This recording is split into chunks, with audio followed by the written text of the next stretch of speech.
আসসালামু আলাইকুম। আমি বাবলু বলছি। ভেবেছি আর আসবো না আপনাদের সামনে, তারপর আবারও আসতে হলো। কথা বলবো আসিয়ার বোন হামিদার বিষয়। আপনারা জানেন যে এই আসিয়াকে নিয়ে এতদিন ধরে নেট দুনিয়ার তোলপাড়, কিন্তু আজকে সমাপ্ত হলো। আসিয়ার যে খুনি ছিল হিটু শেখ, তাকে মৃত্যুদণ্ড দেওয়া হলো এবং আর যে তিনজন আসামি ছিল তাদেরকে বেখুলুস খালাস দেওয়া হয়েছে। কিন্তু এই তিনজনের যে খালাস দেওয়া হয়েছে, এটা হামিদার মা নারাজ, সে মেনে নিতে পারছে না। সে বলছে যে এই তিনজনেরও ফাঁসানো হোক।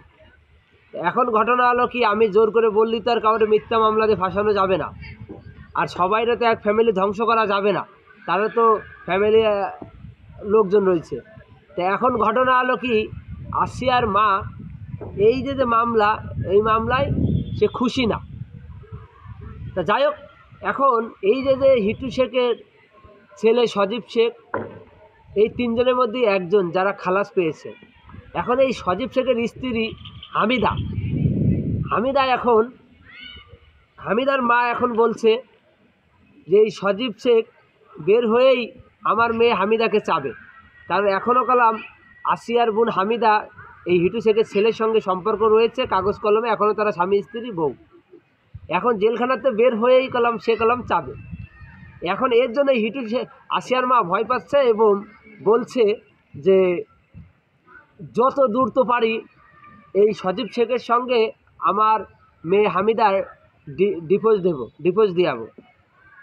এখন কেন ডিভোর্স দিয়াবে? কারণ আজকে যদি হামিদা আবার ওই হিটু শেখের বাড়ি যায়, আবার যে কোনো একটা দুর্ঘটনা ঘটতে পারে।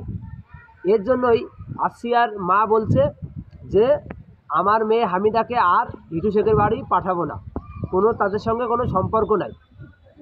তো এইটাই আমি বলবো যে আসিয়ার মা এটা ভালো একটা সিদ্ধান্ত নিয়েছে, আমি তাকে ধন্যবাদ জানাই। কারণ এই সিদ্ধান্ত যদি না নেয়, তাহলে এই যে সজীব শেখ একসময় রাগ করে আবার যে কোনো একটা দুর্ঘটনা ঘটায় দিতে পারে, কারণ তাদের উপরে অনেক চাপ গেছে। এই জন্য দ্রুত ডিভোর্সের ব্যবস্থা করুক এবং তাদের সঙ্গে ছিন্ন ভিন্ন করুক, না হলেই এই সজীব শেখ আবার যে কোনো একটা জিনিস করতে পারে। আপনারা ভালো থাকবেন, সুস্থ থাকবেন। আল্লাহ হাফেজ।